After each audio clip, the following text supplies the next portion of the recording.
What is up? Hey, Aaron, how are you? I'm doing very well. I just had a nice podcast with a wonderful gentleman based in Maryland. Talked about hunting and hiking, meditation. It was a good conversation. So I'm looking forward to switching over to this one. Cool, man. So you mentioned a few of those things, and like in the last year and a half, everybody's been kind of forced into their own little bubbles, and a lot of people have been reconnecting with nature. I feel like you guys have been preparing for this for a long time. We're the band. We're the soundtrack to COVID. Yeah, I feel the same way. I'm glad you said that. So many people I talk to talk about the dark side of what has occurred in the past 18 months, the alienation, the loneliness, the death, the paranoia, the fear that people have experienced. But I see the other side. I hear so many people that talk about how they have taken the time and the solitude to delve into their meditation practice, to maybe reprioritize their life. About maybe they don't want to work 60 hours a week, so they can spend more time at home with their family, and being prioritizing or finding the space or making the space to be in nature and connect with the earth in that way. It's a hopeful thing for me. I wonder what the cultural the fallout will be for millions of people really changing their lives in this radical way, and starting practices or reviving practices that I think are truly nourishing to the soul, rather than just grinding it out for the corporate overlords. Yeah, I think you're absolutely right. And I have definitely been one of those people. I think a lot of people have just had time to kind of go, hang on a minute, when this all kind of reopens, hopefully, is this the way I want to live my life? Yeah, indeed. Yeah, the past 18 months has forced us to slow everything down. If COVID hadn't happened, our record would have came out a year ago. And right now I'd be on tour in Europe, I'd be coming home, getting ready for another tour. It would have been a pedal to the metal, rather exhausting journey. Yeah. And the record wouldn't have been as good as it is. We were able to take a bit of extra time to fix a few things on the record that needed to be fixed that otherwise would not have been fixed. And so I'm grateful that we've been able to make use of this time. So the touring lifestyle and the lifestyle that you have there in the woods in the Pacific Northwest seem very, very different. Do you enjoy both, or how does that work for you? It seems like you're at two different ends of the spectrum for different parts of your life. I enjoy it as long as it's kept into balance. I took some time off from the road for the past couple of years. When the band has toured, I've stayed home and I sent my understudy, Trevor DeShriver.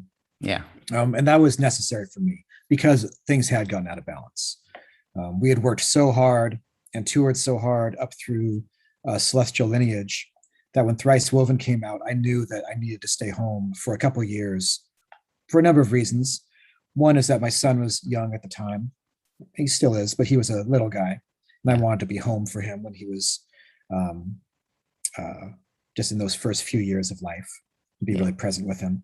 And even more so to keep balanced in my own mind and stay connected and rooted to the source of the music, because touring is wonderful. It's necessary for what we do to connect with our audience, and we feed off the energy of the people that we meet and the fans that come to our concerts. But the source of the energy for me and for the band is the earth. It is this forest. It is these specific trees, this river, this mountain, these entities of the earth that we have relationship with and draw inspiration from. And if I didn't maintain those respectful relationships with the entities of nature, the music would lose its power. It would just become a hollow shell, a facade. And that's something I'm, of course, not willing to do, because it's just too important for me to maintain utmost integrity in that respect. So the album's been out almost a week now. How has the last few days been for you? It's been really nice, man. This is the first time where we've really kind of relaxed a little bit.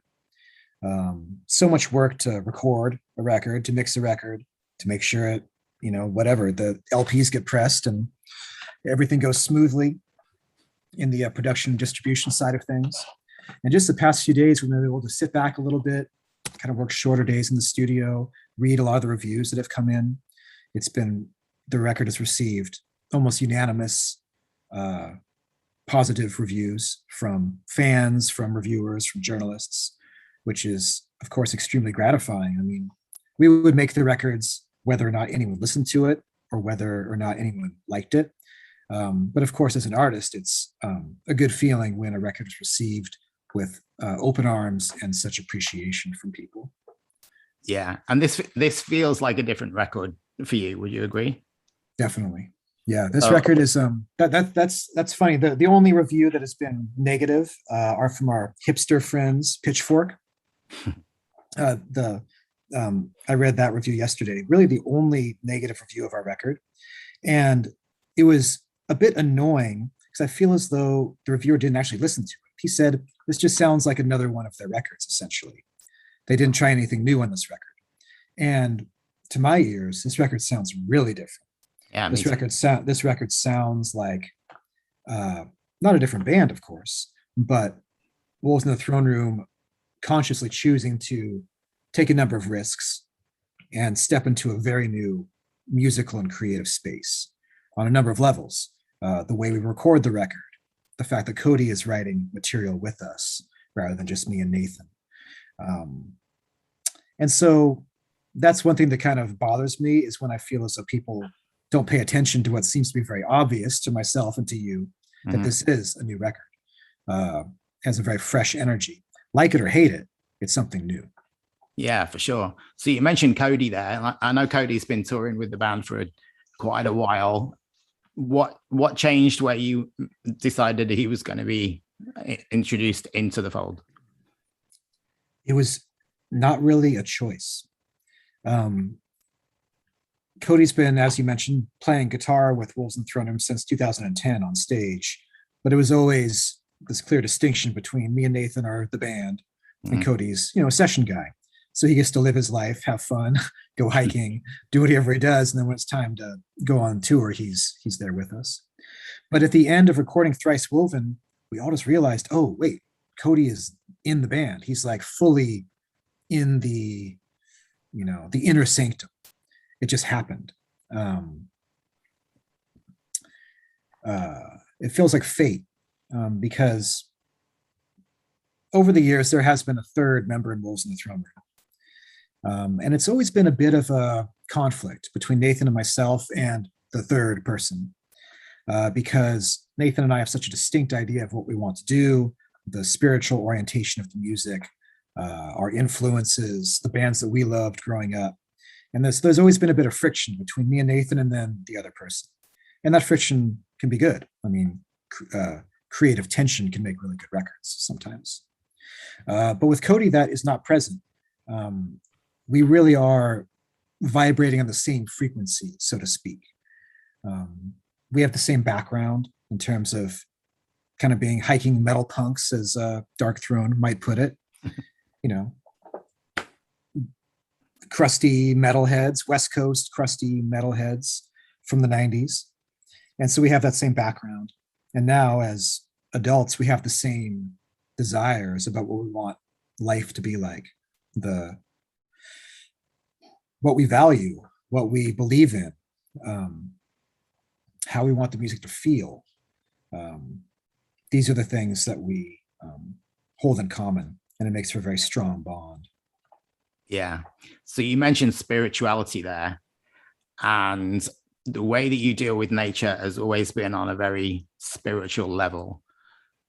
Do you ever, like, with the way things are going in the world, do you ever want to put your personal opinion about things like climate change across, or do you just want to keep it as it is? It must be a tough battle either way. It is, because Well, I oftentimes think about the way to be the most effective. And no one wants to be preached to. And no one wants to hear someone on their high horse telling you what you should think. And so my feelings about the sacredness of the earth and the wisdom that I've received from the earth that is in the music is all there. It's in the music. And if a listener is open to it, then they'll receive my full heart's feeling about these sort of issues. Because I think that what is required in terms of creating a human culture that will allow for survival is not necessarily an intellectual shift that needs to occur. I think it's a spiritual shift. It's a shift in the human heart. And I think that music, or art in general, but music specifically, has a very powerful role to play in that. At the same time, things are quite dire. And there are some very specific political actions that are occurring right now that people can get involved in. I know that in Canada, on the opposite end of the country where you are, there's a big battle going on to protect the last bit of old growth on Vancouver Island. And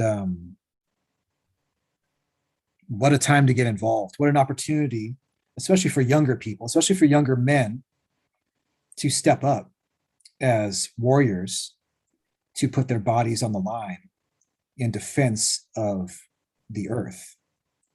White men have a lot of, I'm going to say white men have a lot of privilege, but I mean it differently than you hear in pop culture. What I mean is that we have a duty, I think, to serve as warriors for justice and for truth. And I think that it's very important that we put our bodies on the line, take some risks, because it's not, if we do want to have a livable future, it's not going to be easy to transition to that, because there's so many forces, institutions, inertia that would rather things stay exactly the same and just ride this train straight into the apocalypse. It requires the choice of individuals to get off the train, put their body in front of the train, blow up the train, metaphorically speaking. Yeah. And, you know, we're a heavy metal band, and the majority of our audience is male. And so I speak to men here and say, we have an opportunity. There's opportunities where we can step up and take action. So I want to go back all the way to the beginning with you two as brothers. What music was playing around the house when you were growing up? We were like little kids. Yeah. My first memory of listening to music was what you'd call the oldies station. So I have these strong memories of living on a boat. We lived on a boat for a while. And there was a station that would play music from the 50s and 60s. And that's the first music I really remember as a kid. Can you remember any of the artists? Well, like Beach Boys. The classics. The classics. You know, it's like, you know, I'm not sure what they would call this kind of station in Canada. But in the States, it's called an oldie station. It's like a format, you know. Every city would have its own oldie station. Yeah, Beach Boys, Stones, Diana Ross and the Supremes, Aretha Franklin. That's the first music I remember hearing. My parents didn't play a ton of music around the house. Neither of them were very deep heads when it comes down to music. There's some Beatles records and some Rolling Stones records they put on sometimes. My mom's really into Neil Diamond. I think that's her favorite. My mom too. Moms everywhere, boomer moms everywhere agree. Neil Diamond. Um, but when we got into our own music, the first music that we got into was Metallica. 1991, the Black Album. I would have been 13. Nathan would have been 11.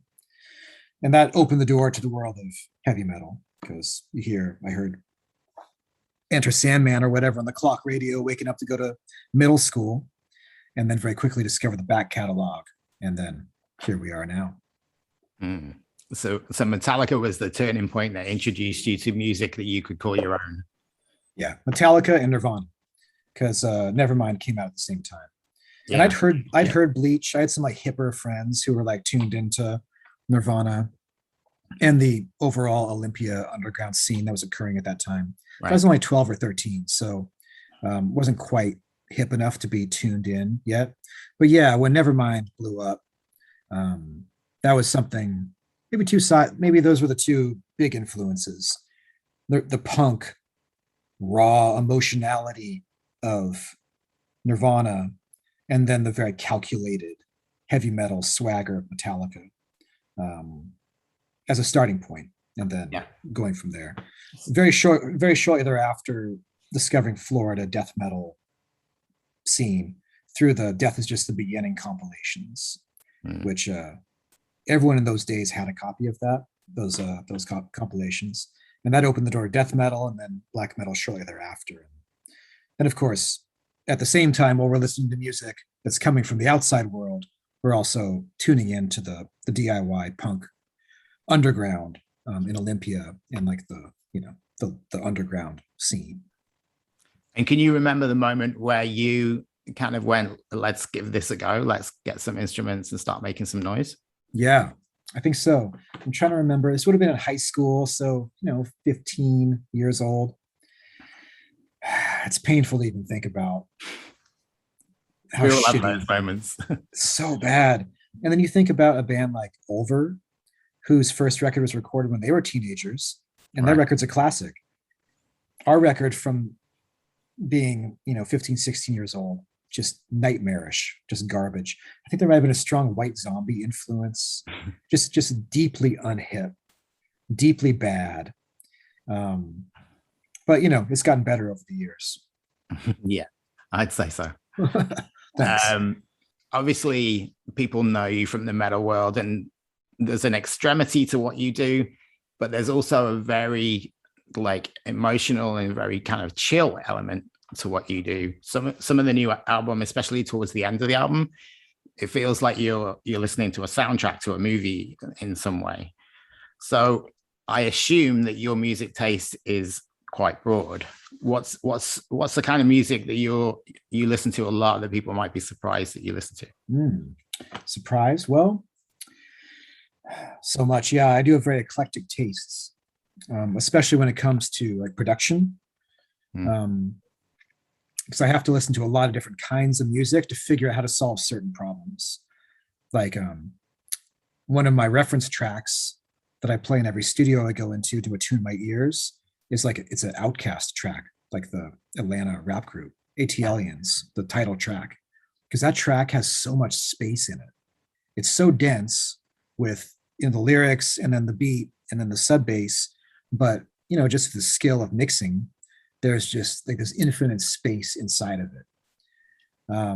So it's oftentimes songs like that aren't metal at all, but they have something in it artistically that I can hear and draw inspiration from. When I'm listening to music, it's usually going to be electronic music. Okay. Because I'm super interested in, I like heavy drums, just drums that rock and have power to them, no matter what genre I find those in. Yesterday, I was listening to Digital Mystics, the dubstep pioneers. Drums just heavy as shit, heavy as fuck, and so much a metal band could learn from Digital Mystics in terms of subtlety of technique, about how to go deeper down into the root to find something that's what Bonham was tapping into, or what all the great heavy metal drummers are tapping into. It's not necessarily related to genre. It's archetypal human deep drums that you can find anywhere if it's good. Yeah, that's really interesting. So you talked about how you have this reference from Outkast for when you're creating music, and one of the things that I've seen people mention a lot is the production on this album is so good, and I would agree with that. Thanks. And I know that everything was done in-house, even the mastering. Do you feel that that's something that you've perfected now, or are you getting close to that? And is that something that you think you're going to continue with moving forward? Definitely. I will make one small correction. Oh, sorry. We did all the mixing. So the mastering is, we sent it out to get mastered. Oh, okay. Almost always, even now, the mixing, you know, an engineer producer will do the mixing. Almost always. I did actually mean the mixing, not the mastering. Okay, good. Yes. So you understand the slight technical difference between. Yeah, a little bit. As to your question, no, we have definitely not perfected anything. This is the first record that I've ever mixed. I've done, a bit of my own stuff, just to like learn and develop my own sort of techniques. But this is the first real record that we have engineered or we have co-produced together, and that I have mixed. And so there's so much more to learn. And I'm very happy with what we accomplished on this record in terms of the sonics and the production. And I don't actually hear that many places where I hear mistakes or like, I wish I could have been better. But I do know that we can go deeper into it and make the sound bigger, deeper, wider, more three-dimensional. Because that's the game for me, is to make music that feels architectural and has a palpable sense of spatiality that a listener can enter. I perceive the music very visually in my mind's eye. And the way that I perceive it is that every song is almost a space, like a cathedral, for instance, or a grotto in the forest. And when we're recording and mixing, I'm in that space and I can look over here and see this one guitar part or this synthesizer melody or this articulation on the kick drum. They all have a tactile representation in my mind's eye. And the work of mixing, or the trick of mixing, is to make them all work together in a cohesive way, at the same time be distinct, so the ear of the listener can inspect or interact with any one of these elements if they choose to, or just be in the totality of the experience. Yeah, excellent. So the album's out. As you say, the reviews have been almost all positive. So what's next? Are you daring to think about what's going to be happening as far as touring? We're daring to do it. It's unannounced yet because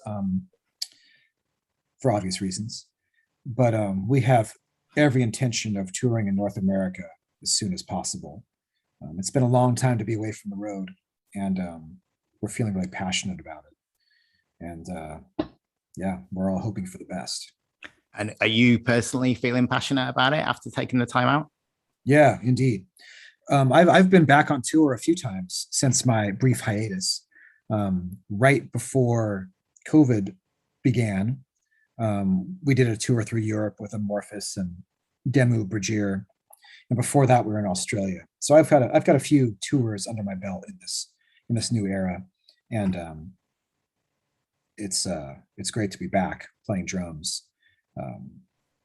Especially after some time away to get some perspective and kind of recharge my batteries. It now feels very nourishing, especially with Galen on bass. That's one thing that's interesting about the new record that one might notice, is that this is the first time we've had a proper bass guitar since Black Cascade. And it's really the first time we've had a real good bass player playing bass lines. And that's the lineup we've been having live for the past couple tours. And it's just such a pleasure for me as the drummer to have a really good bass player to interact with and, create the rhythm section vibration together. It's a lot of fun. And I think it's the best sounding lineup we've ever had. And I owe a lot of that to Galen's skill on the four string. He's a great musician. Yeah. Well, congratulations on the album. I genuinely love it. I was actually driving through the mountains yesterday, listening to it Nice. as I was driving. And, I'm excited to see you guys live again and hear these songs live. So we look forward to that as and when it can happen. And hopefully you'll make it up here to Montreal. I hope so. I love Montreal, one of my favorite cities. Well, thanks for your time. Yeah. I look forward to seeing you on a stage and making some more noise again soon. Sounds good. Yeah. All Thanks for the good questions, and appreciate the interview. And yeah, hopefully we'll see you up there. Yeah. All right. Thanks, Aaron. All right. Thank you. Bye. Bye. For now.